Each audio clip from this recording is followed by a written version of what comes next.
Hey, what's going on? Welcome back to another video. On today's video, we are talking about the top 10 things to do in Chicago, Illinois. So be sure to tune in to the very end, as the last two that we're going to discuss, and especially number one, are my absolute favorite things to do here in Chicago.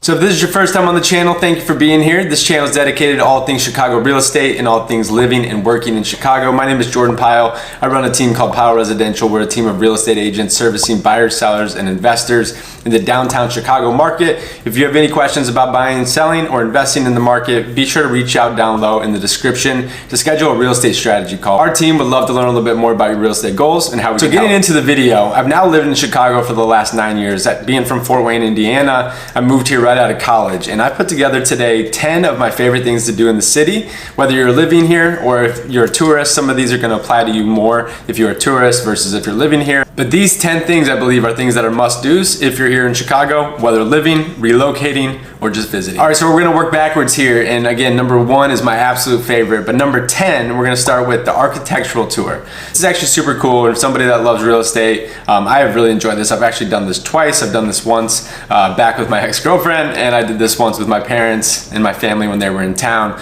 It's super cool. Basically, you're going down the Chicago River on a boat on the top level of kind of like a double decker. And they're basically having a guide there to talk about the history of Chicago and all the different iconic buildings and the history and all the rich stories that you have that's been built from the ground up and what is now this beautiful skyline, but it wasn't always like that. So to really kind of get yourself out there, see everything around you, being on the river, smack dab in the middle of it all, hearing how it's all came about and how it was all built back after the Chicago fire.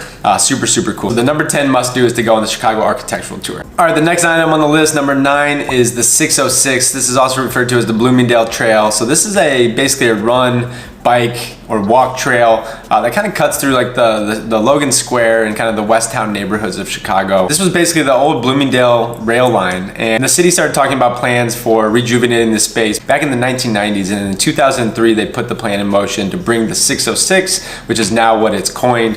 Really cool spot if you're looking to run. I think it's about 3 miles or 4 miles long, so if you want to go from end to end, it's about that long. But I see a lot of times I'll run out there in the winter time when it's a little bit better to be running, kind of interior in the city versus on the lakefront. I like to run here. It's also, I would say, a gathering place for a lot of different fitness groups and workout groups that are out there. A lot of times you'll meet at the 606, and again, you can walk on it, run on it, you can bring your pets, and you can even cycle on the 606. And it runs through some of the most popular areas of town, so it's a good attraction, even if you just want to, hop on one part of the trail, walk a little bit of it, and then hop off to go to a coffee shop or a store or a restaurant, whatever the case may be. It's a cool attraction in kind of the West Town, Wicker Park, Bucktown, Humboldt Park, and Logan Square neighborhoods here in Chicago. All right, number 8 on the list, we're talking about the comedy scene, and 2 of my favorites, so these are just a couple of them. But Second City, which is located right on the corner of Wells and North Ave in Chicago.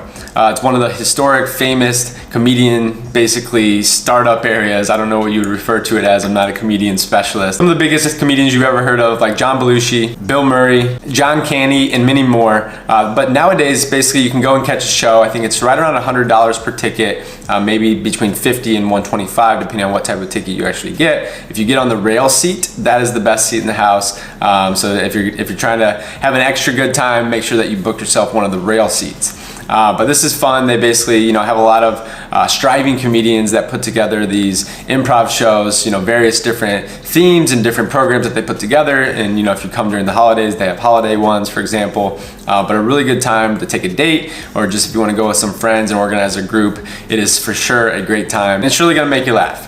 And the other one just right down the street, right on Wells Street, is called Zanies. And Zanies is more of a stand-up comedy type bar. It's not like an improv space quite as much as Second City, but another awesome comedy spot in the city of Chicago. All right, number 7 on the list. This is for all your foodies out there, and this is Randolph Street. So some of the best dining in the city of Chicago, featuring restaurants such as Little Goat, Bar Sienna, Bandit, Au Cheval, and the list goes on and on. But Randolph Street is one of the hottest places to go in the city of Chicago if you're looking to go and dine at some of the best restaurants restaurants in the city. All right, number 6 on the list is Lincoln Park and the Lincoln Park Zoo. So actually Lincoln Park is my favorite neighborhood in the whole city of Chicago. So I lived in Lincoln Park for the last 6-7 years. I do not live there anymore, but when I first moved to Chicago up until about a year and a half, 2 years ago, I lived and resided in Lincoln Park. So I definitely love it. It's close to the lake. You can get over to the Lakefront Trail, within 5 minutes of a short little jog, walk over. But Lincoln Park is the name of a neighborhood, but there's an actual park itself. And within that park, which is the Lincoln Park Zoo. Lincoln Park Zoo is super cool. Whether you like animals or not, it's fun to go. Also, if you don't like animals, but you just like the idea of going to the zoo, they have the zoo lights, which is actually during the holiday months where they have a huge light show within the zoo complex. So it's definitely something that attracts large crowds, and it's fun to go. Check that out. Bundle up, get some hot cocoa, and go walk out there and treat yourself to a night at the zoo lights. All right, we're halfway through the list. Number 5 is the museums. So there's a lot of cool museums. You could either go to, first off, the Adler Planetarium, which isn't necessarily a museum, but I kind of grouped that into the same category. You also have the Chicago History Museum. You have the Museum of Science and Industry. You also have the Contemporary Art Museum, among many other pop-up exhibits that happen throughout the year here in Chicago. I think a lot of people come to Chicago and go to the museums. I think they're super cool. When you live here, if you go there, you don't go there as frequently, but if you're visiting, these are must-see attractions. All right, next up on the list, and I'm definitely gonna categorize these into the tourist attraction spots, but they're really cool. So the first one being at the top of the Willis Tower is the observation deck. So basically, if you can imagine yourself, I think it's on like the 98th floor of what used to be the tallest building in the world, which was the Sears Tower. Now it's called the Willis Tower. Different change of ownership, not to get into the details, but basically on like one of the top floors there's a walkout observation deck. So it's kind of like a glass box that hangs off, and we'll put some B-roll on the screen here so you can see what we're talking about. Hangs off the side of the building all the way up there. So really awesome views. I actually really like to go there like later in the day, like whether it be sunset or at nighttime. But it's really cool if you're there during the day. If you're there in the pitch dark, you can definitely have the city lights. But that's one destination you can go just to kind of get the feel of the city and to do something very touristy. Another thing would be at the John Hancock Center, where they have this thing, I think it's called the tilt, where it's a similar type of concept, but basically you're standing on the wall and then it tilts forward. But if you're into that type of thing, those are 2 things that you could also check out when you're here in Chicago. All right, number 3, which is a pretty famous one, which is shopping on Michigan Ave. So Michigan Ave is home to some of the ritziest retail shopping in the country. You have everything from Rolex to Gucci to Burberry to Prada to whatever you need. You can find it here on Michigan Ave in Chicago. Actually, funny story about Michigan Ave. Anybody that knows me knows I'm big into like manifestation and law of attraction. So when I was a brand new real estate agent, I would walk into the Ferragamo store. It's funny not thinking back and telling the story, but I'd walk into the Ferragamo store and I'd look at the belts and the shoes and the wallets, and at the time, I was very, very broke, was not making any money in real estate, just really struggling, quite frankly, in those first few years. And I just envisioned myself, being able to walk in there and actually buy these items. And to this day, I'm not walking in and going there, but I think there's just the power and the vibe and the energy of that area, and walking into some of these retail stores that, quite frankly, are just very luxurious and expensive. It really makes you think about, what else is out there for you to accomplish. So not to go off on like my mindset, personal development tangent, but resorting to the shopping on Michigan Ave. That's one of the personal experiences that I've had on Michigan Ave in some of these shops. Alrighty, we got the next 2, which we're saving the best 2 for last. And number 2, which is arguably number 1, they're side by side. But this is basically going out, taking a boat, whether you're renting or going on a friend's boat, out on Lake Michigan to the playpen.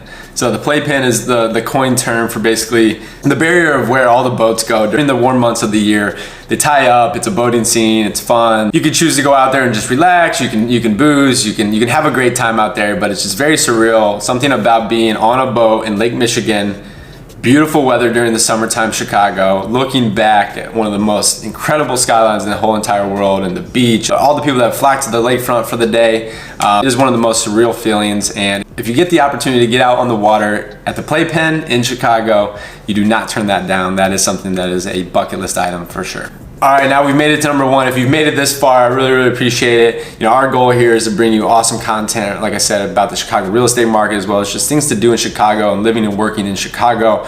So I'm gonna link a card up here for one of our other videos that we've done, talking a little bit more about this beautiful city we call home here in Chicago. So without further ado, let's get into number 1, which is the best thing, in my opinion, is my favorite thing, my very favorite thing to do here in Chicago, which is the Lakefront Trail. And specifically running, biking, and or swimming on the Lakefront Trail or near the Lakefront Trail. So Lakefront Trail is basically a 17-mile trail that runs north to south on the east side of the city of Chicago, basically neighboring up against Lakeshore Drive. And for me, I'm somebody that's out there. I just did a triathlon, so I was doing a ton of training, and I just love to run out there. When I was training for the Ironman, I also was cycling out there, and I was swimming out there with groups as well. So there's a swimming spot where you can basically take off. There's a couple different spots, but one of the more popular ones is you start out at Ohio Street Beach and swim about a mile down to Oak Street Beach and back. That is a pretty popular swim there. But yeah, it's one of the best things to do. I would say, like we talk about the Chicago winters, which are rough, Chicago summers, but really the spring, summer, and the fall, you're gonna find people at the lakefront all the time, just taking in the incredible skyline. Going out there for sunset runs is by far my favorite thing in the whole entire world. I try to get out there pretty much every single night during the summer. I'll run out, about 20-30 minutes before sunset. And then by the time I actually hit the spot of the Lakefront Trail, about my halfway point, that's when the sun's going down. I'll watch the sunset, take it in, just kind of think about the day, and then I'll run back. And that's just kind of my routine. But that is my Zen spot, and to have it right there, just a couple miles away from my front door, to be out on this beautiful lakefront with staring back at the city, all the city lights, all the opportunity. Something that I don't take for granted. And it's one of those treasured gems of Chicago, and I hope that someday you can experience it too. So all that being said, those are the 10 things, the top 10 things to do in Chicago, Illinois. Those are just some of my favorite things. There's plenty more that you can get yourself into. But if this has been helpful for you, I'd love for you to leave a like, comment down below some of your favorite things to do in Chicago, and definitely hit that subscribe button before you go so that you can catch all of our future videos. Again, if you have any questions about the Chicago real estate market, or if our team can help you accomplish your real estate goals, feel free to reach out down below and set yourself up and schedule a real estate strategy call. We would love to chat with you more about those goals. So with all that being said, we'll see you on the next video. Take care.